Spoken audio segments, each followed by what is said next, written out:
To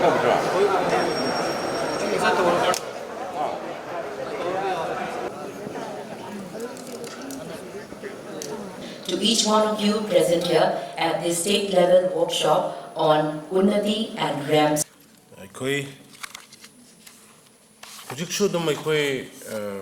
Momentum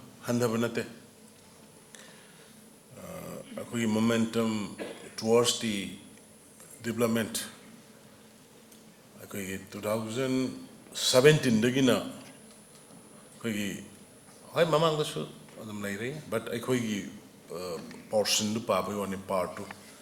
2017 dagina 17 March dagina ji bagdu lai basi spite of COVID-19 yam sathiba pangthokpa yadaba mi bok sokna ba yadaba sahi ani makhai ma hograga su adagi hujik thoiba thogok si thokcharaga su ekhoi development gi kuthang da industrialist mayam samgatpa MSME gi startup ki agriculture sector da horticulture sector da ekhoi adum ekhoi si momentum si lepte hoi marak ta khara disturbance lai haibasida scheme under the visionary leadership of Prime Minister Modi ji. Northeast he already frequently mentioned the growth engine of New India. Northeast the lady by potential mayam se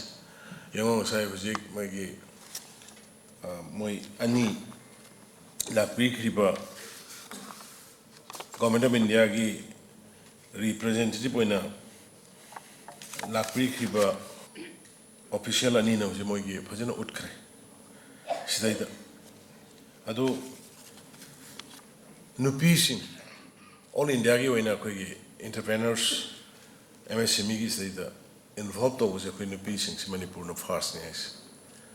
khoi Manipur da khoi gi I missing sigi talent mo gihona bakan ba mayam amadi khoi am sokthok chaningai ni even nahan gi army veteran day gi da aina haijebada around 350 officers is my commission officer niko kaino nate makha gi ranking guno to so the 350 gumbale Navy, Air Force aduga army da sisi per capita yeng bakanda de where the highest koi nation gi da suma yam discipline force da koi contribution to us handaki hujiki war ba matam si da startup gi my successful startup my tare nipan tara ga tholaga IDP da le ba displaced person sing je koi na thabuk pini ga en tok dana almost 300 IDP degi personnel individual has been given service to their enterprises. Me moi taret khadana mi chahum men tha pi hai startup degi ekoina government gi how gi startup to degi thabak tor ko mayam dunani ko means profitable oibada natana mingonda thabak pi banga me madugi kana baduni aduna hujik sidai da high scheme under this scheme, the state government have provided support to 2,755. Ujiki credit guarantee scheme, Manipur state credit guarantee scheme siniko. Bank to any default, any lakanda state government daita loni and inagiba adugi makata. I call a me listing aniga, entrepreneur me listing aniga, samaga, humbudraga mangada. High benefit pangangre.